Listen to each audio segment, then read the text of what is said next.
আজকে আমার হাজব্যান্ড এসেছিলো আমার বাবার বাড়িতে, যেহেতু আমরা এখন আসাম থেকে এসেছি বর্ধমান। তো বাইক নিয়ে সন্ধ্যের দিকে একটু বেরিয়ে পড়েছিলাম। তো কি করব, ঘুরছিলাম আর কিছু টুকিটাকি কিনলাম এবং সাথে ফুচকা খাবো না এটা তো হতেই পারে না। ফুচকার দোকান দেখে দাঁড়িয়েও বললাম। প্রথমে আমরা জল ফুচকা খেয়ে নিয়েছিলাম, আর এখানে জানো তো 10 টাকার 7টা করে জল ফুচকা দিচ্ছিল।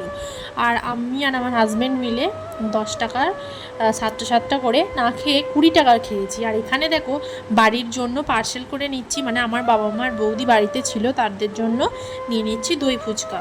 তো দই ফুচকার মেকিং প্রসেসটা তোমাদের সাথে শেয়ার করছি, খাবার দাবার নিয়ে ভিডিও শেয়ার করি সেই জন্য একটু মেকিং প্রসেসটা যেভাবে বানাচ্ছে সেটা তোমাদের সাথে শেয়ার করে নিলাম। এখানে ফুচকা, আলু, টমেটো না, ওটা হচ্ছে ইমলির চাটনি ছিল, মানে যেটা তেঁতুলের চাটনি, মিষ্টি মিষ্টি, তারপর ভুজিয়া আর সাদা যে চিনে বাদাম আর কিশমিশ দিল দেখলাম, যেটা আমি অনেক জায়গায় দেখিনি দিতে কিশমিশটা।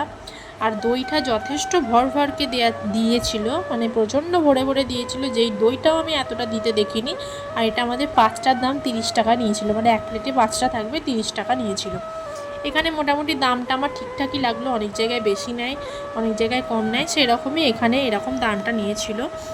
তো আজকে আমি দিনটা এইভাবেই তোমাদের সাথে শেয়ার করলাম।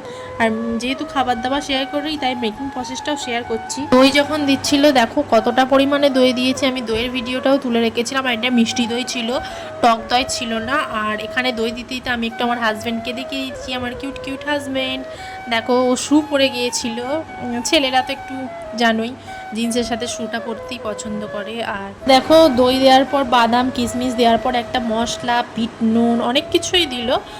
খেতেও যথেষ্ট ভালো ছিল, বাড়িতেও সবাই খেয়ে খুব ভালো বলেছে। আমার বাবা তো একদম বাইরের তেলে ভাজা ফাস্টফুড খেতে পছন্দ করে না, বাবারও মোটামুটি ভালো লেগেছে, দুটো খেয়েছে। আর দেখো একদম তৈরি হয়ে গেছে। আমি এখানে টেস্ট করার জন্য একটু নিয়ে নিলাম, খেয়ে দেখলাম আমরা 5টা, ভালোই খেতে ছিল। এটা নেওয়া হয়ে গেছে, এবার আমরা চলে যাবো। এখানে আমি একটা কট সেট করেছিলাম নিউ পিঙ্ক কালারের। আর ভিডিওটা আমি এখানেই শেয়ার করছি, আবারও তোমাদের সাথে দেখা হবে নতুন কোনো ভিডিও নিয়ে।